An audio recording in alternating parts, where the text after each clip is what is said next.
Good morning. Good morning, everyone. It's so good to see you. Well, I can't see you actually. Welcome, welcome, welcome to the Unitarian Universalist Church of Buffalo.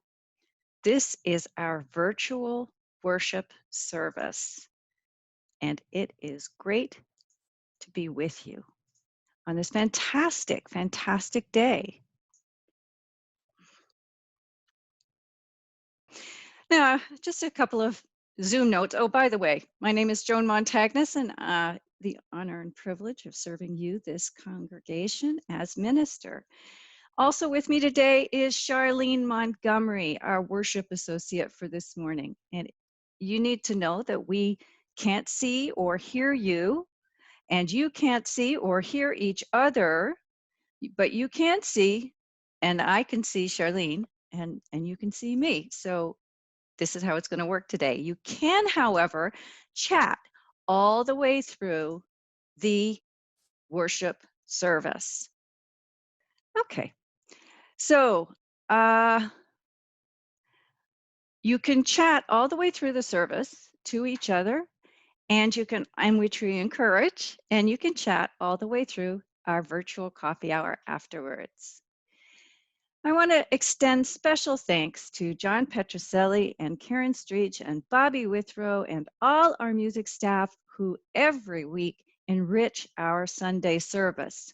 Special announcements. First of all, General Assembly of the Unitarian Universalist Association is going online this year for the first time ever. And that makes for an inexpensive and easy way to take part in worship, decision-making, skill building, and celebration with thousands and literally thousands of other Unitarian Universalists. We encourage you to register, take part, be part of this larger experience. The registration fee is only $150. And if you're interested in being a delegate, which means you get to vote during the plenaries and help shape what Unitarian Universalism is going to become, if you would like to register, then, if you'd like to be a delegate, then just talk to me and we can arrange that. We also have some scholarship funds available set aside if anybody's having a hard time making that $150 fit into their budget, or if anyone is a youth and would like to be a youth delegate. Just a quick reminder that we have lots and lots of different activities going on for different age groups all week long. Every single day of the week, there is something happening. So check out the newsletter and the e-blast, and you'll be able to see what's going on and figure out how to get connected. If you want a newsletter or e-blast and you're not getting those already, please contact the church office through our website. And with that, I think we've done enough announcing. Let's take a deep breath and let it out and gather to worship.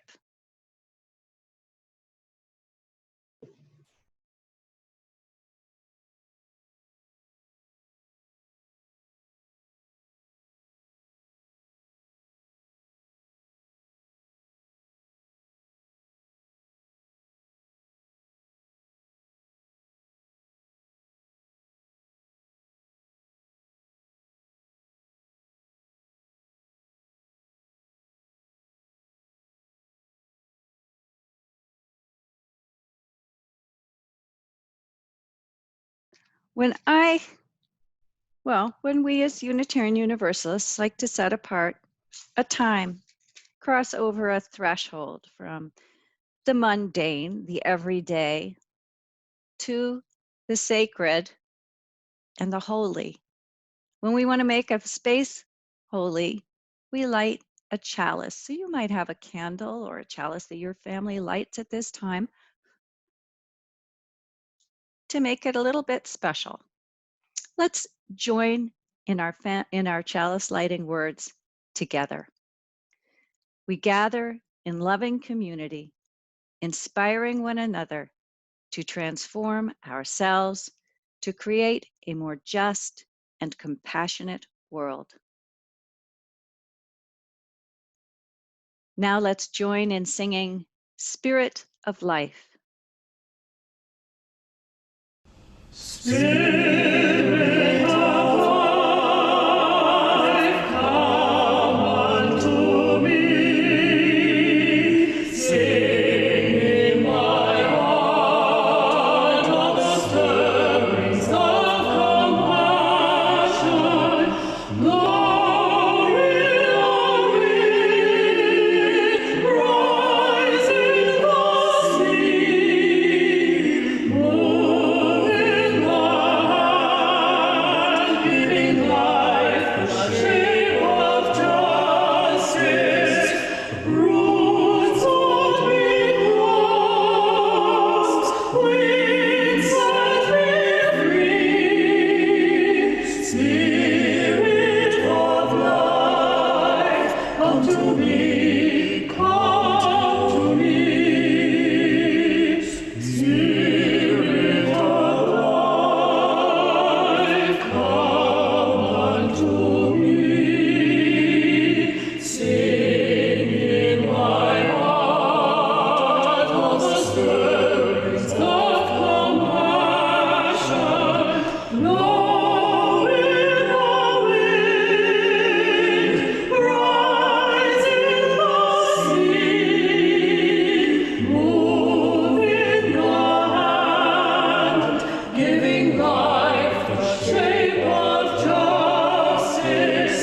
Roots on me grows, wings set me free. Spirit of life, come to me, come to me.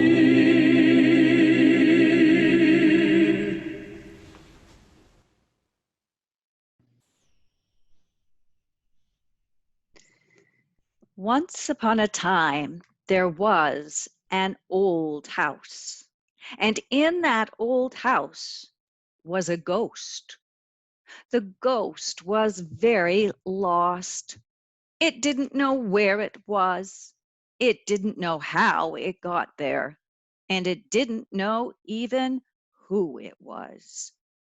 The ghost just knew that it was stuck in this old house with no way out and nowhere to go.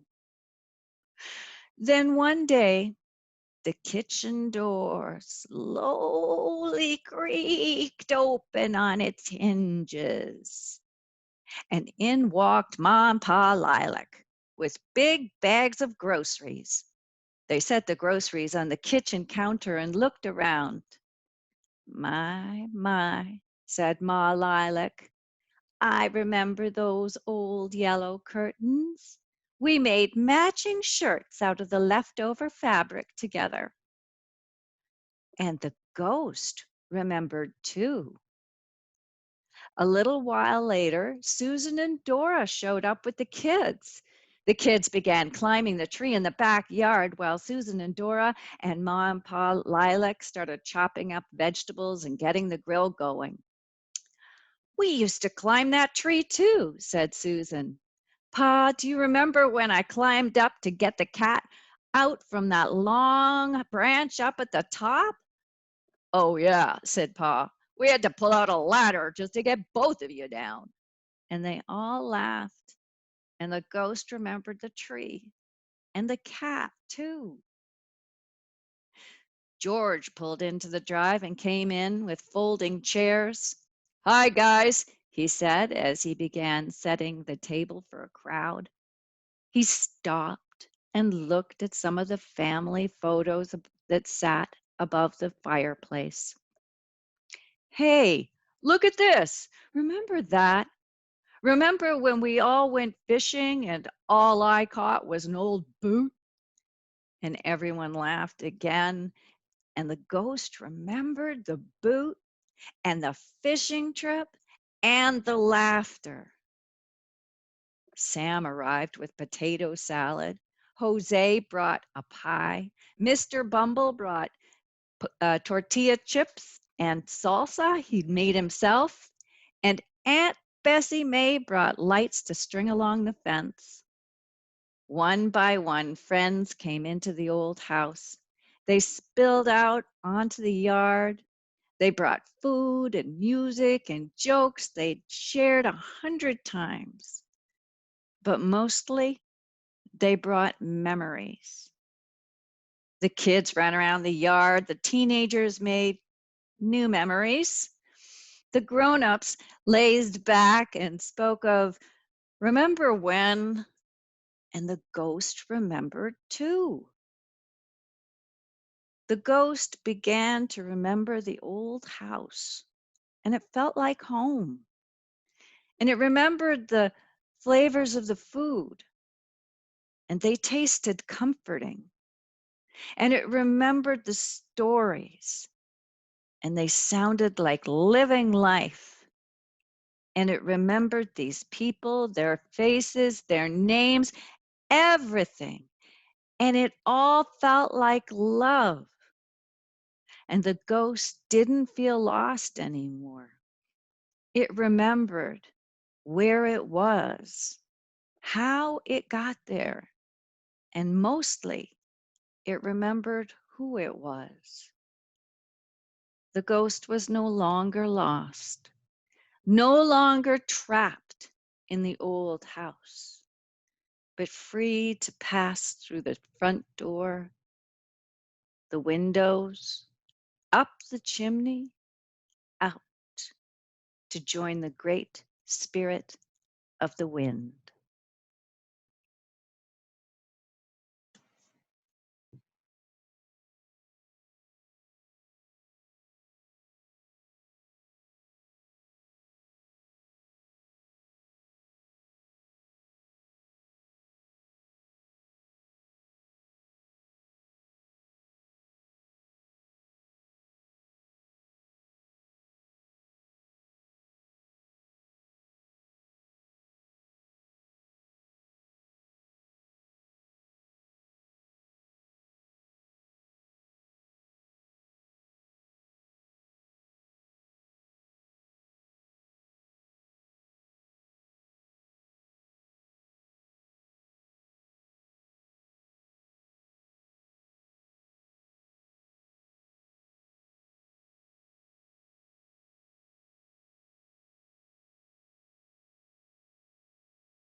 Do not say that I live and weep. I am not there, I do not sleep. I am a thousand winds that blow. I am the diamond wind-tossed snow.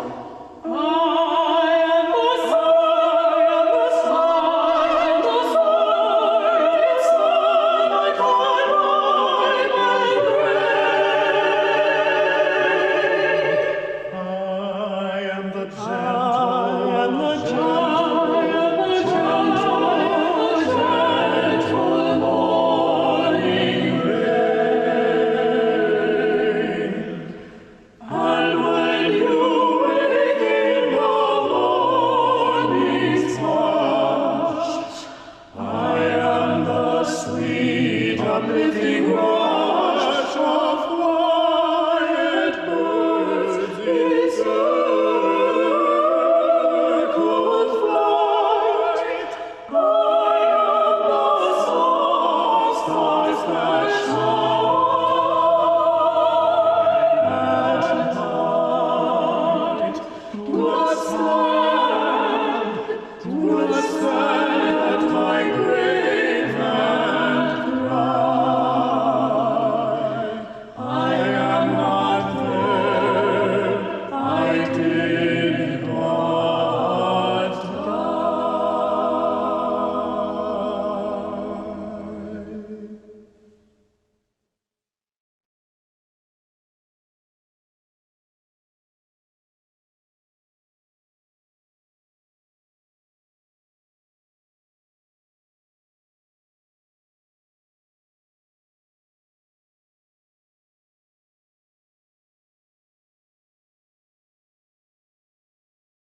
Once upon a time, in the city of Charleston, North Carolina, there was a racetrack. During the late stages of the Civil War, the Confederate Army transformed this posh country club into a makeshift prison for Union captives. The conditions were miserable. More than 260 Union soldiers died from disease and exposure while imprisoned, and their bodies were hastily buried in a mass grave behind the grandstands. When Charleston fell, the city was badly damaged. The Confederate troops retreated, but people of African descent who had recently been enslaved remained. One of the first things the former slaves did was to give the fallen Union prisoners a proper burial. They exhumed the mass grave and reinterred the bodies in a new cemetery with tall whitewashed fence inscribed with the words, Martyrs of the Racecourse. And then on May 1st, 1865, a crowd of 10,000 people, mostly former slaves and a few white missionaries, held a solemn gathering. 3,000 Black children carried bouquets of flowers. Members of the famed 54th Massachusetts and other Black Union regiments were in attendance, and Black ministers preached the word.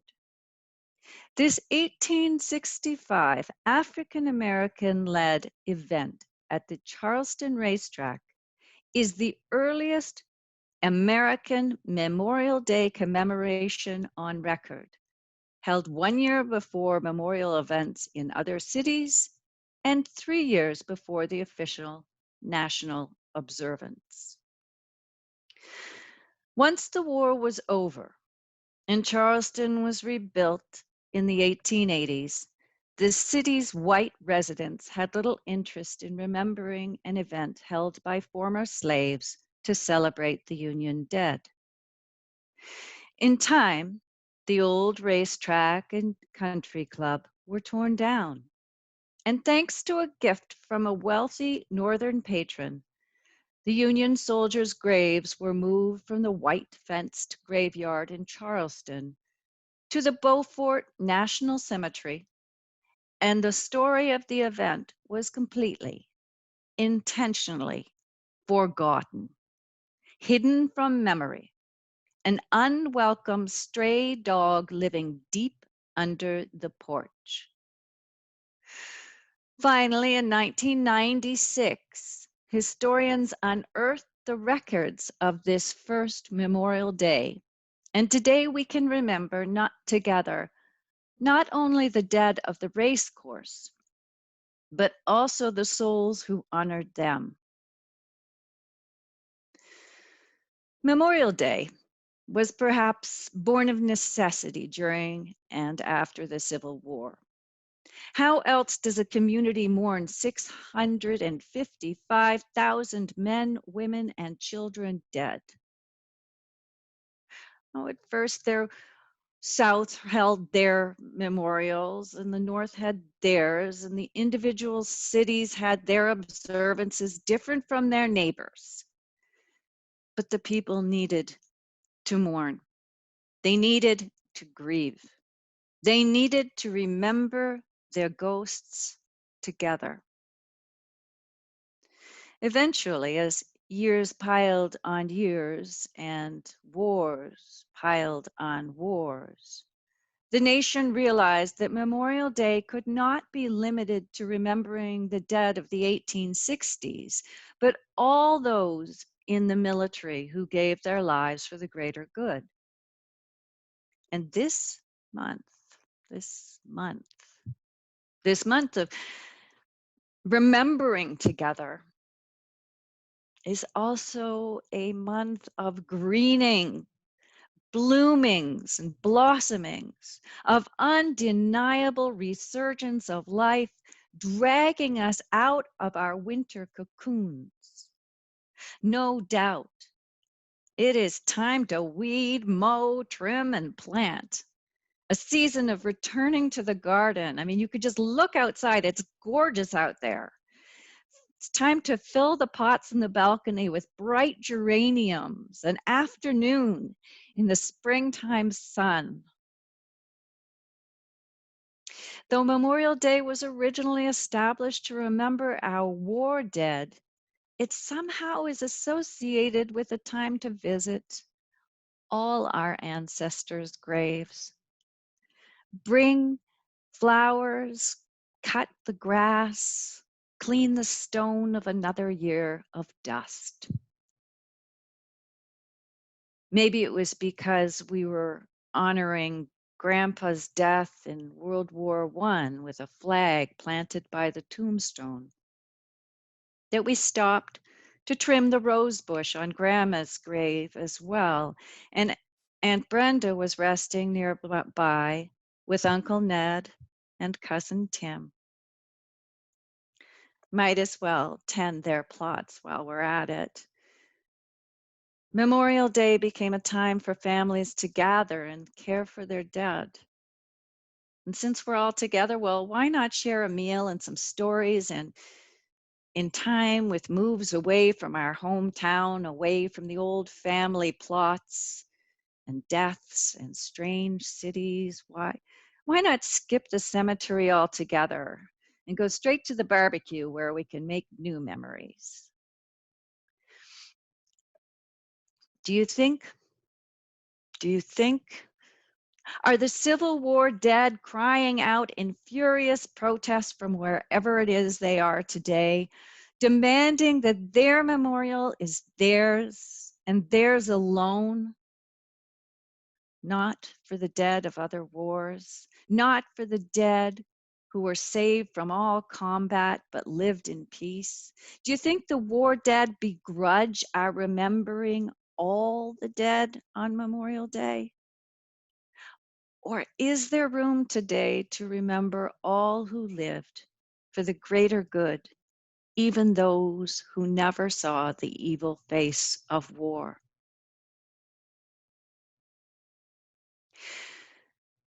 This year, we might also ask, what about the 95,000 dead from COVID-19, especially the caregivers, medical personnel, first responders, essential workers, and hospital workers who put their lives on the line and died? They too were working for the greater good. Perhaps we can make this a Memorial Day for them as well. Personally, I'm of a mind that it does us good to remember together, not once, but regularly. Remember all those who lived for the greater good. The military, certainly, but also my stepfather, who taught me about the weather, my uncle and grandmother, who taught me about living through the Holocaust, and even great Aunt Sarah Baird, who has been scolded through the generations for leaving enough batter in the bowl to fill another patty pan. It does us good to listen to our ancestors' voices, their lessons, and remember again together. Ghosts can get trapped in old houses, stuck, unable to move, pinned in place like butterflies in a collection case.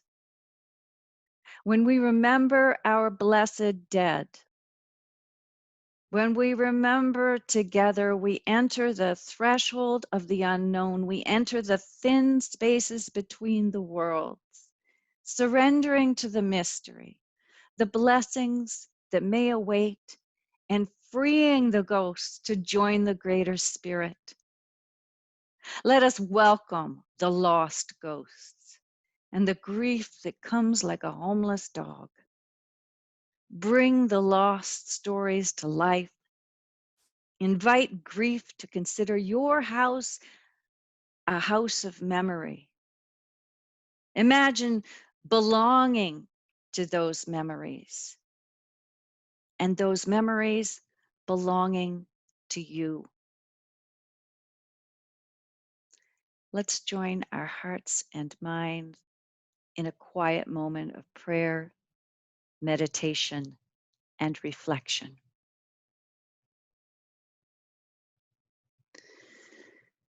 This morning we rest in thanksgiving and in anguish. May we send our love to all who mourn. Send peace for the soldiers who did not make the wars, but whose lives were consumed by them. Let strong trees grow above the graves far from home. May the Spirit breathe through the arms of their branches, and the earth swallow the tears, while our dead sing, no more, never again. Remember me. Let us rest in thanksgiving and anguish for the wounded ones and those who received them back. Let us be the ones ready when the memories come, when the scars pull and buried metal moves.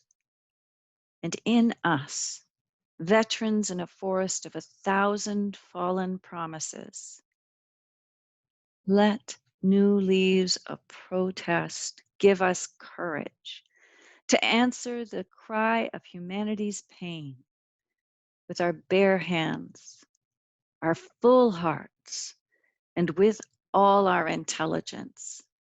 Let us create peace, healing, and hope. Today, as we remember the dead, our blessed dead, may our hearts be with Tom, John, and Laura Petroselli, and Maria Testa, and all their loved ones. Tom's mother, Doris, passed away on May 12th. In addition to being mom, she was a Catholic religious educator, theologian, and editor at Paulist Press. Let us remember all our beloved dead. Let us bring them into our sanctuary of memory, caring, and hope.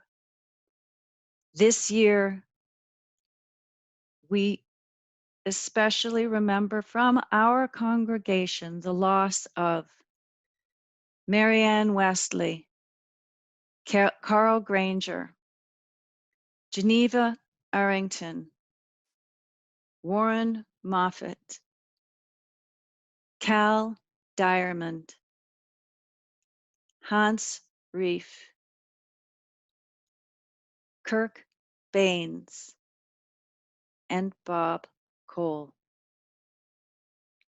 I invite you now to take this time to remember together, share the name of a loved one blessed in memory, bring their names into this place made sacred by our gathering, because it is good to remember together.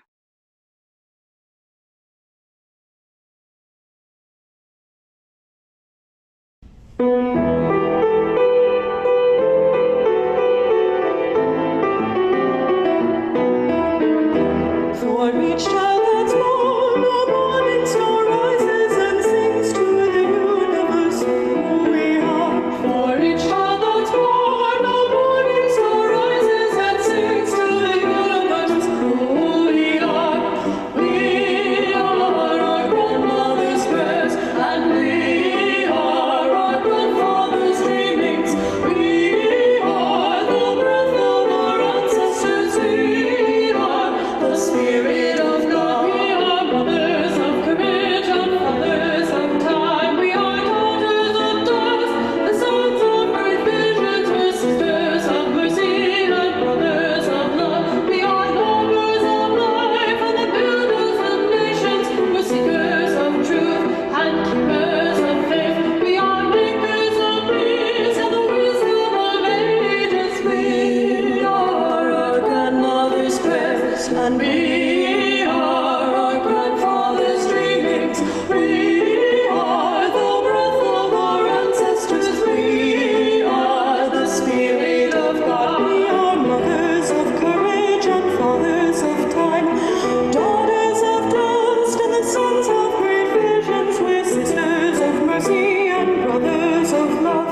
We are surrounded by a great cloud of witness.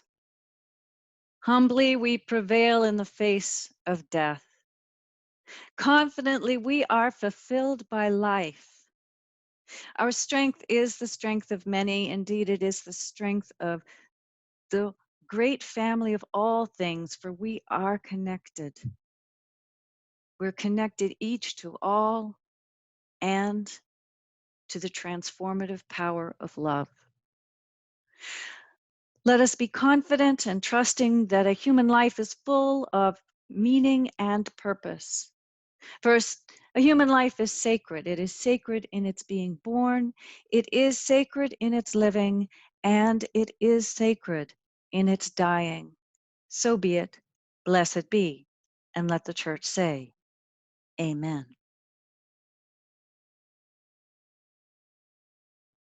Let's join in singing breaths.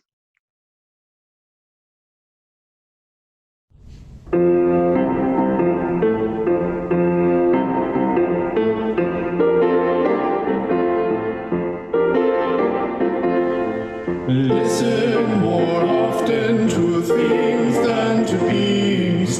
Listen more often to things than to beings. 'Tis the ancestors' breath when the fire's voice is heard. 'Tis the ancestors' breath in the voice of the waters. Zah. Those who have died have never, never left. The dead are not under the earth. They are in the rustling trees. They are in the groaning woods. They are in the crying grass. They are in the moaning rocks. The dead are not under the earth. So listen more often to things than to beings. Listen more often to things than to beings. 'Tis the ancestors' breath when the fire's voice is heard. 'Tis the ancestors' breath in the voice of the waters. Zah.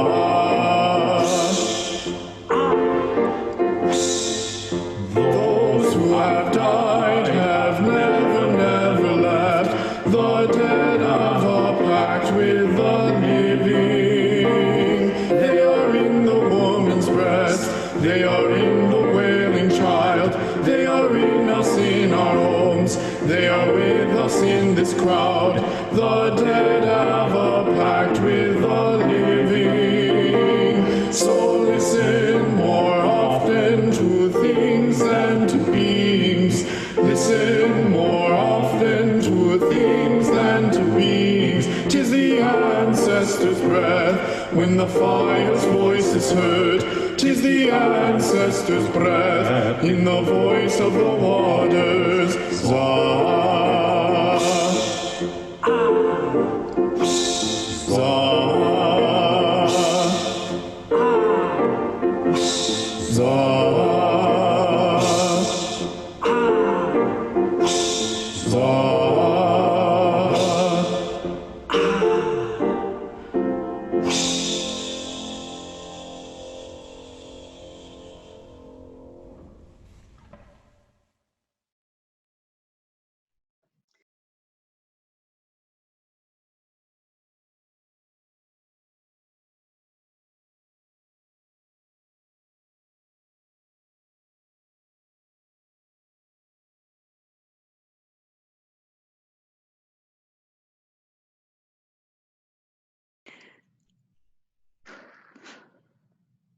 May we remember together all our ancestors and their gifts.